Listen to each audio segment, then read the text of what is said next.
লেলিন ভাই আছে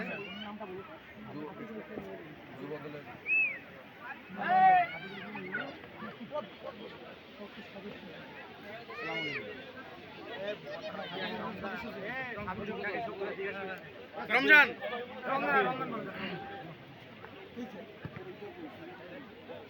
আমি আজকের এই আমাদের আজকের সম্মানিত প্রধান অতিথিকে ফুল দিয়ে বরণ করার জন্য অনুরোধ করছি। আমাদের গণেশপুর সমাজ কল্যাণ যুব সংঘের সম্মানিত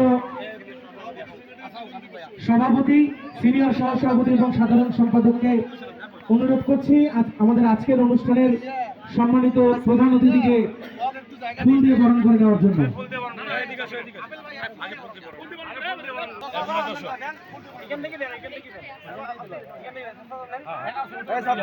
আমাদের মাঝে আরো এসে উপস্থিত হয়েছেন রংপুর মহানগর যুব দলের সম্মানিত সদস্য সচিব জনাব